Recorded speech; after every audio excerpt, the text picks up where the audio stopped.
morning students. How are you all? I hope you all are fine and preparing for your half-yearly examination. So since you know that we have completed our half-yearly course, so in today's class I will be revising all the chapters that are included in your half-yearly syllabus. So let's begin with the revision of chapter number 4, gender. Now what is gender? Gender tells us whether a noun belongs to a he group or a male group or a she group, that is the female group. So gender are of 4 types, that is masculine gender, feminine gender, neuter gender and common gender. What is masculine gender? Words that are used to describe males belong to the masculine gender. For example, boy. Boy is a male, so it will be of masculine gender. Similarly, king, headmaster. So all these belong to the masculine gender. Then let's come to feminine gender. Now words that are used to describe females belong to the feminine gender. For example, girl. Girl is a female, so the gender of girl will be feminine gender. Similarly, queen, headmistress, etc. All these belong to the female group, so their gender will be feminine gender. Now what is neuter gender? Words used to describe non-living things. So if somebody asks you what is the gender of a chair, now chair is a non-living thing. So the gender of a non-living thing is always neuter gender.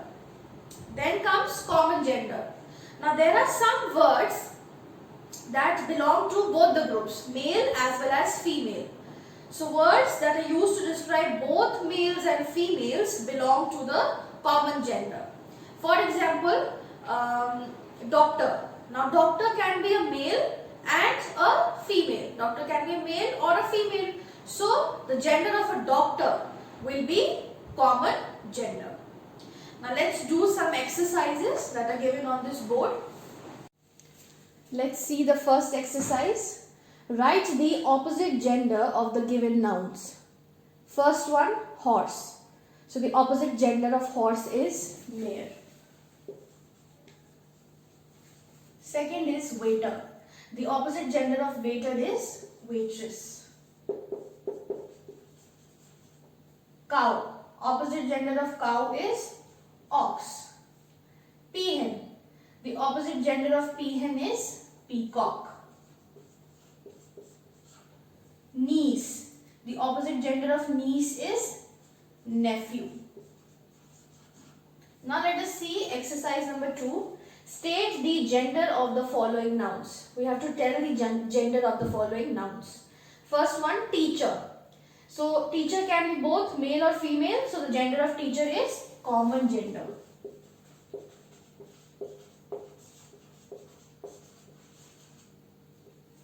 Chair. Chair is a non-living thing. So the gender of chair is neuter gender.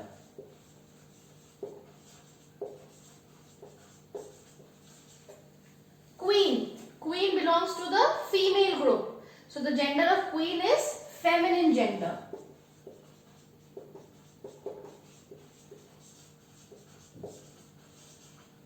Headmaster. Headmaster belongs to the male group. So the gender of headmaster will be masculine gender.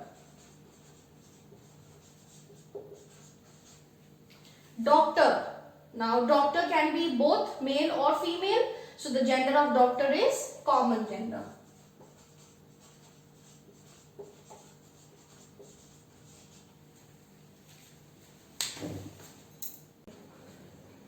Now let's revise chapter number 5, possessives. What is a possessive form? A possessive form is used with a noun to show its relationship with another noun. And to show possession, we usually use an apostrophe. Alright? There are also certain rules of using apostrophe. The first rule is that with singular nouns, an apostrophe and an S is added after the noun. For example, bird. So if we want to use an apostrophe in bird, we will write bird apostrophe S. It becomes birds. Second rule is that with plural nouns ending with an S. Now there are certain plural nouns that ends with an S. Then in that case only an apostrophe is added after the S. For example, if suppose it's written girls. So if you want to use an apostrophe in this word, then we will simply add an apostrophe after the S. Third rule, with plural nouns not ending with an S. Now there are some plural nouns that do not end with an S. For example, children. So in that case, we add an apostrophe plus an S after the noun. Okay. So children will become children apostrophe S. It will be pronounced as children's. Then last rule, with nouns ending with an S. Now there are certain nouns that ends with an S. So in that case also we just simply add an apostrophe after the S. So these rules are given on page number 17 in your books. Please revise them. Rewrite these sentences using possessives. First one, the den of the lion was very dark. So this statement, the den of the lion, can be written in its possessive form like the lion's den was very dark. Okay. Second statement, the songs sung by the girls were melodious. Now here you can see that we are talking about girls, more than one girl, and the noun is ending with an S. So we use an apostrophe after the S. So it will be written as the girls' songs were melodious. Alright. Third statement. The books for the children were in the library. So in case of plural noun, we add an apostrophe and an S after the noun. So it will be written as the children apostrophe S, children's books were in the library. Fourth statement, the shoes belonging to Aman are missing. Now we are talking about only one person, singular noun. So we add an apostrophe and S. So Aman's shoes are missing.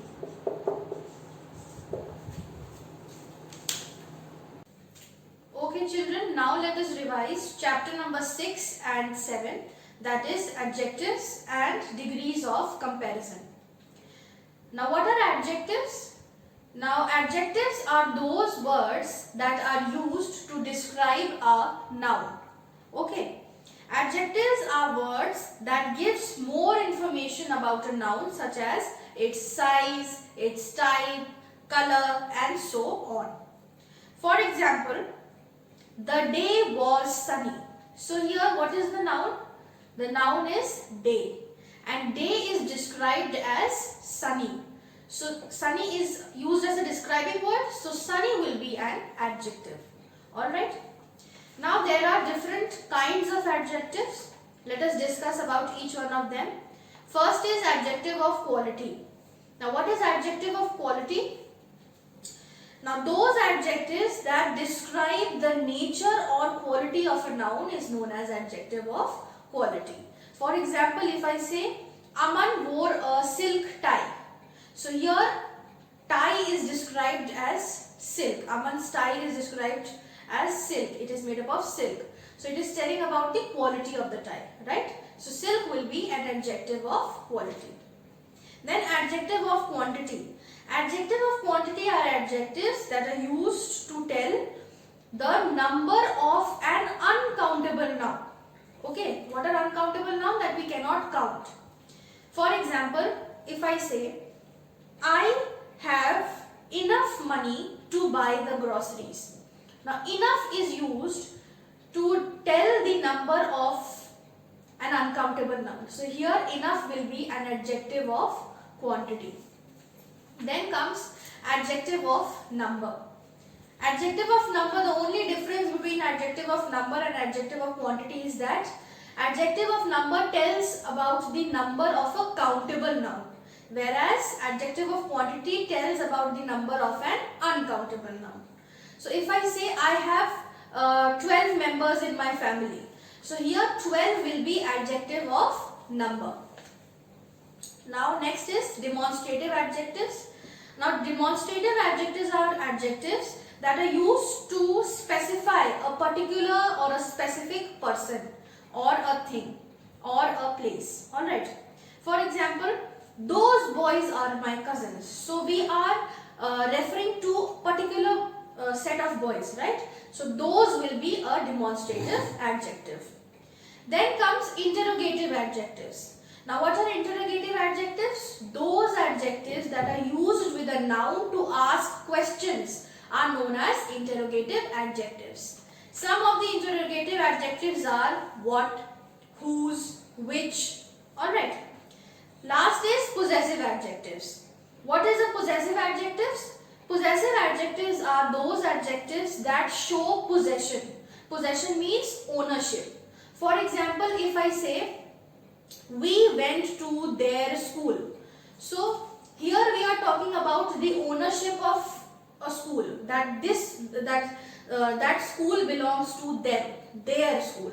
So there will be a possessive adjective. Alright.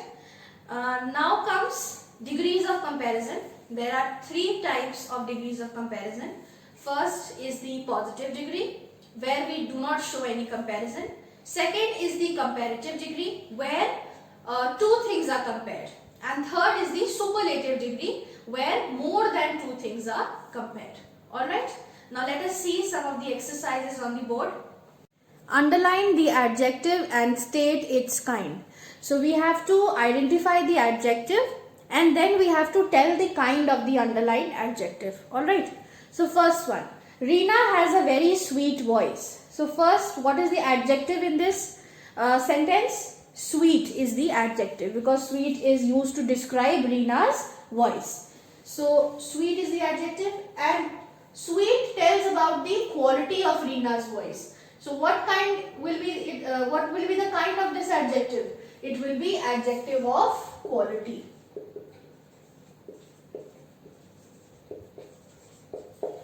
Next, whose pen did Suman borrow? Now I told you, if we use an adjective with a noun to ask questions, then that will be which adjective? That will be interrogative adjective. So whose is the adjective and it is interrogative adjective.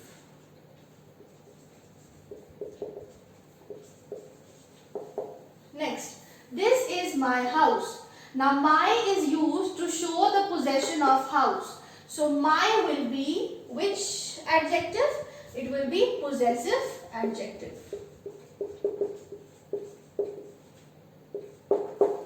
Next, that bus goes to the city.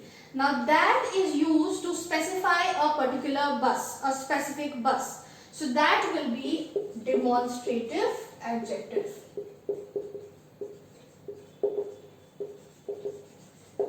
Next, there are 6 members in my family. Now 6 is used to tell the total members in a family. Now we can count the number of members in a family, so 6 will be adjective of number.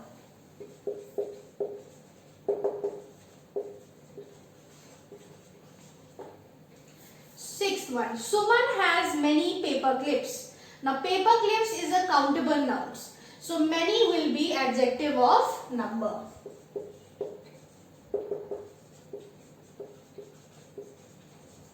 Next, we had a little rain in the evening. Now little rain. Now rain, can rain be counted? No, it is an uncountable noun. So little will be adjective of quantity.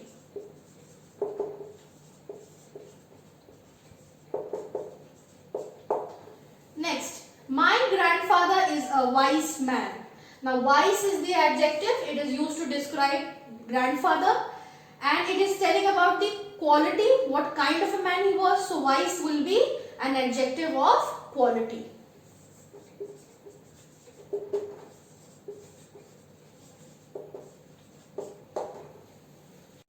Complete the table.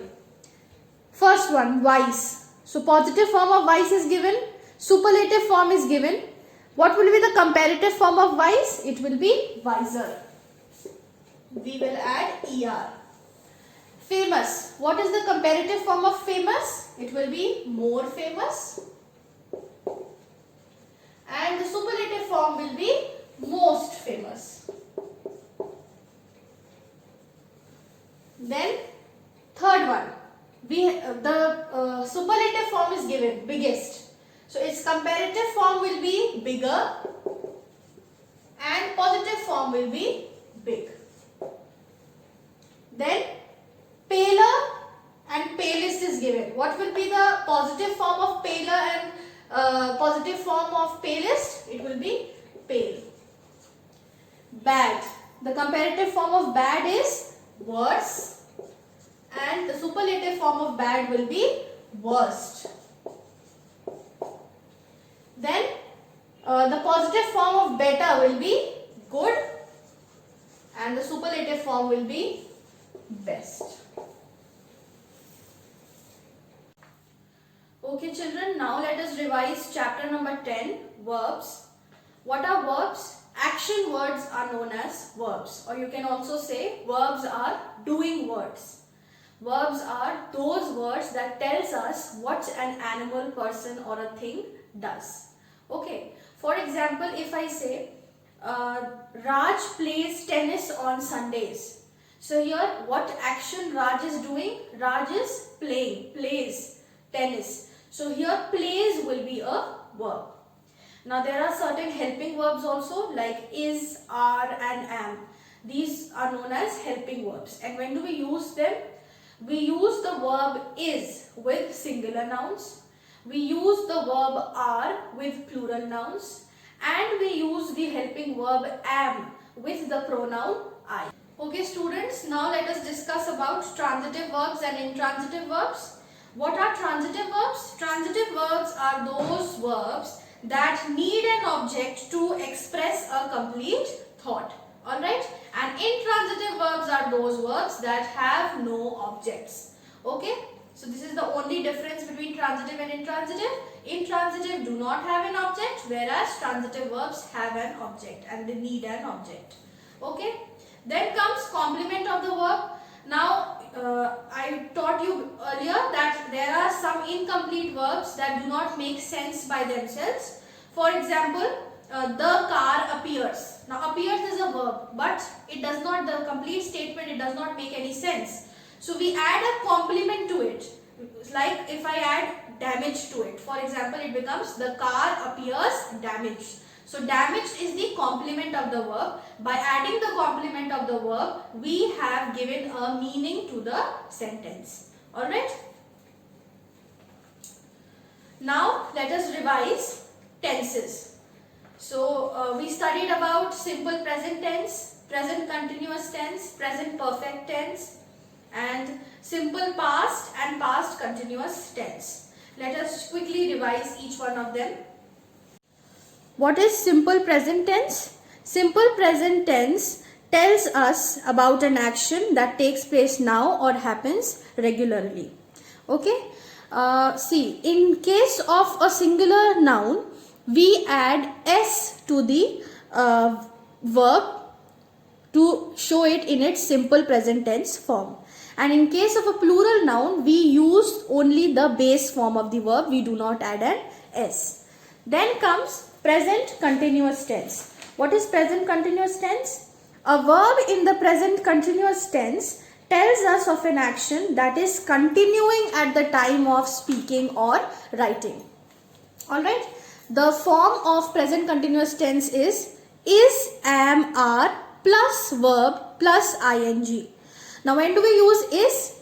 With singular nouns we use is. With the pronoun I we use am. With plural nouns we use are. And with the pronoun you also we use are. Okay? Plus in present continuous tense form we add ing to the verb. For example, if I tell you to write help, the verb help in present continuous tense form, so help will become helping. Okay. Then next is present perfect tense. The form of present perfect tense is has or have plus the past participle of the verb. Means you add an ed to the verb. Now, what is present perfect tense? It refers to an action or event in the past that is connected to the present.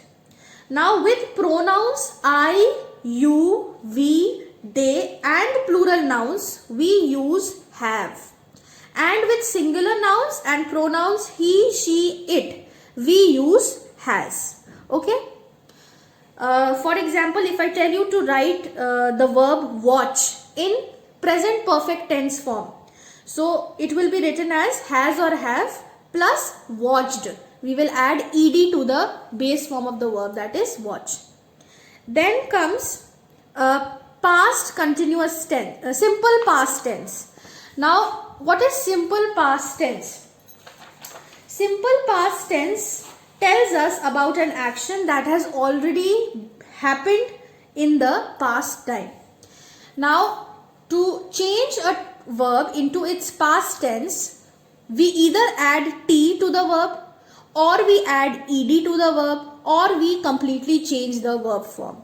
For example, sleep. The past tense of sleep is slept. The past tense of march is marched. And the past tense of eat is ate. Then comes past continuous tense. What is past continuous tense? Now see, past continuous tense tells us about an action that was going on for a certain period of time in the past. It shows about an action that happened repeatedly in the past. What is the form of the past continuous tense? It is was or were plus the verb plus ing. Alright. In case of a singular noun, we use was, and in case of plural nouns, we use were. And also remember, with the pronoun I, we use was, and with the pronoun you, we use were. Alright. And then same thing, we use the ing plus the ing form of the verb. So children, I hope tenses are now clear to you. Go through all the exercises of these chapters that you have done in your notebook, as well as go through the exercises that are there in your books. For comprehension, I have provided you a passage for your practice, but remember that in examination an unseen passage will come for you to solve. Alright? Revise all the letters and essays that have been taught to you. Please go through all the exercises in your book and also go through the exercises that you have done in your notebook. And I hope that you will do well in your examination.